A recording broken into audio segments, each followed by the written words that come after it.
Magluluto tayo ng ginataang gulay. Ang gagamitin natin, kalabasa, sitaw, tsaka ito yung ating mga pampalasa, pampabango. Tsaka yun yung ating gata. Ginataang kalabasa at sitaw. Pero ang hihalo nating sahog, 1 kilong pusit.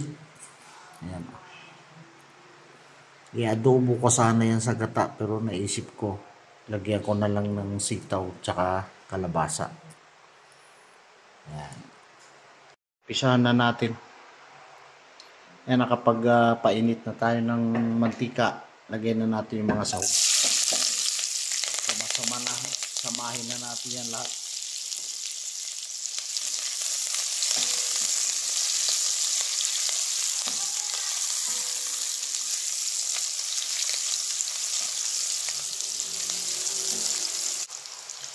Yan, mabango na yung ating sibuyas, sili at saka bawang. Sunod na natin itong pusit pag-isa.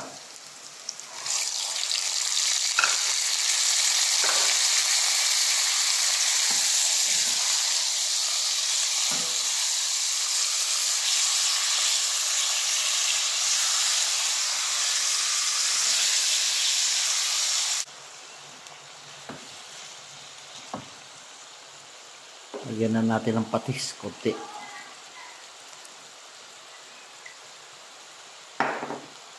Tsaka pamintang durog.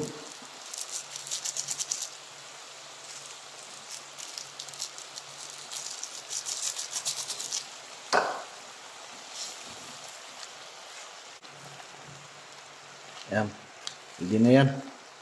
Sunod na natin itong ating mga gulay. Kalabasa, tsaka yung ating sitaw.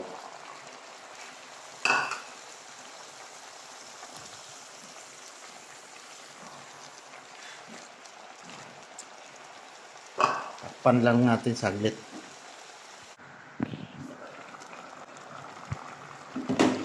Ayan. Luto na yung ating gulay. Pwede na. Lagyan na natin yung ating gata.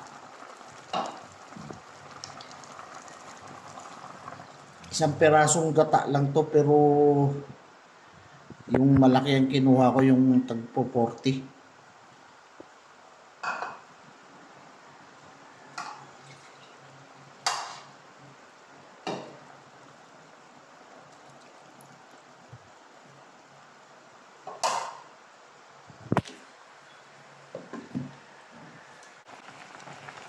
Lagyan na natin ng magic sarap. Ubos na natin. Lagyan natin ng konting patis.